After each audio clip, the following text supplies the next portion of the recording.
Have you ever watched a crime show and thought, wow, this is dramatic, intense, and sometimes a little hard to understand? Well, today we're gonna fix that. You're about to learn real English, not that stiff classroom stuff, through one of the most gripping true crime shows ever made, the FBI Files. This lesson is packed with useful expressions about crime and some everyday vocabulary you can use right away. So if you're a fan of crime stories or just looking to boost your English with something genuinely exciting, you'll definitely want to stick around. You're going to love diving into the expressions and advanced vocabulary in this episode. Ready? Let's jump in.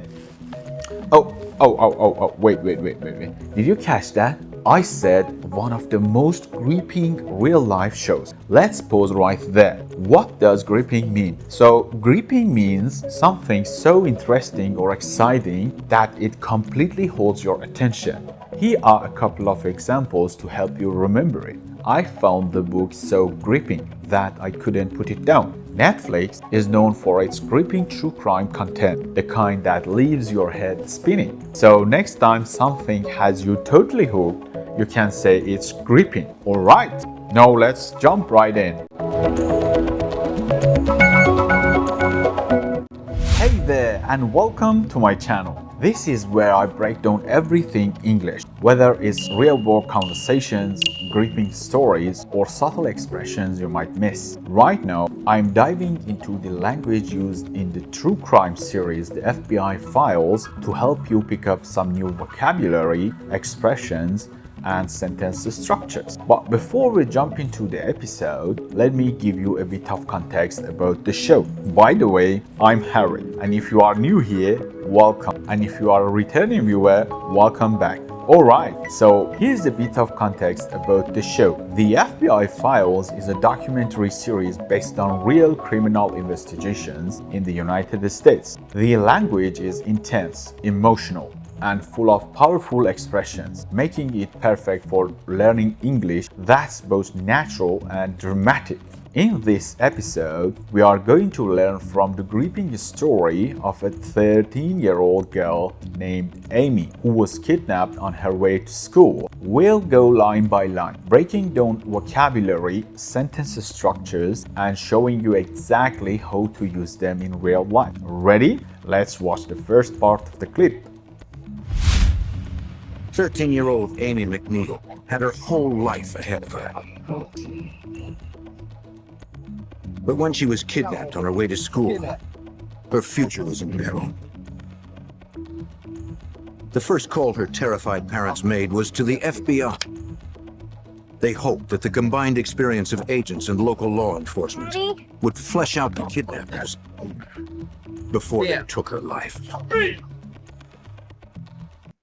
Alright, let's break down the English from this scene. First up, 13-year-old Amy McNeil. This is a really compact way to describe someone in English, especially in news reports, journalism, or documentary narration. It's super common to use an age directly before a name, almost like an adjective. You can easily reuse this. For example, 10-year-old Lily disappeared last night. 65-year-old Paul runs marathons. 22-year-old James graduated with honors. This is particularly useful for storytelling or setting a scene. As you can see, next, Vihir had her whole life ahead of her. This powerful phrase emphasizes that someone like Amy was young, full of potential, and had many opportunities stretching out into the future. It's a very common idiom we use when talking about someone young with a promising future. Wouldn't it be awesome if you could this phrase naturally in your own conversations? Let me show you how. Here are some examples. He had his whole career ahead of him, but an injury ended it prematurely. At 18, she had her whole life ahead of her, full of dreams and plans. They had their future ahead of them, not knowing it would change overnight. When someone just graduates, we often say they have their whole life ahead of them. She's only 18. Her whole life is ahead.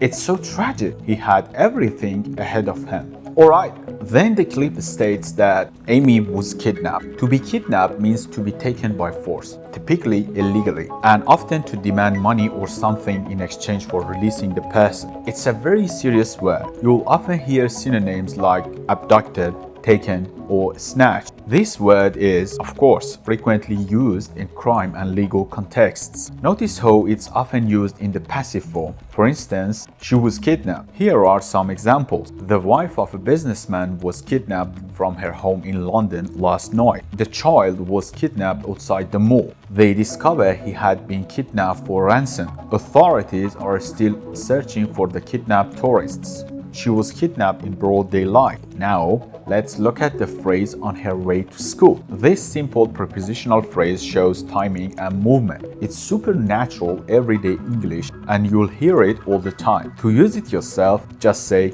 on my, your, his, her, way to, followed by the destination. For example, he was robbed on his way home. She got the call on her way to work. I met him on my way to the station. Next, we hear a really dramatic phrase. Her future was in peril. So the expression in peril means in serious and immediate danger. The word peril itself means great danger or something very dangerous. It's often used in more formal literary or dramatic contexts, like in the crime shows or documentaries. A related phrase is do something at your peril, which means to do something that might be very dangerous to you.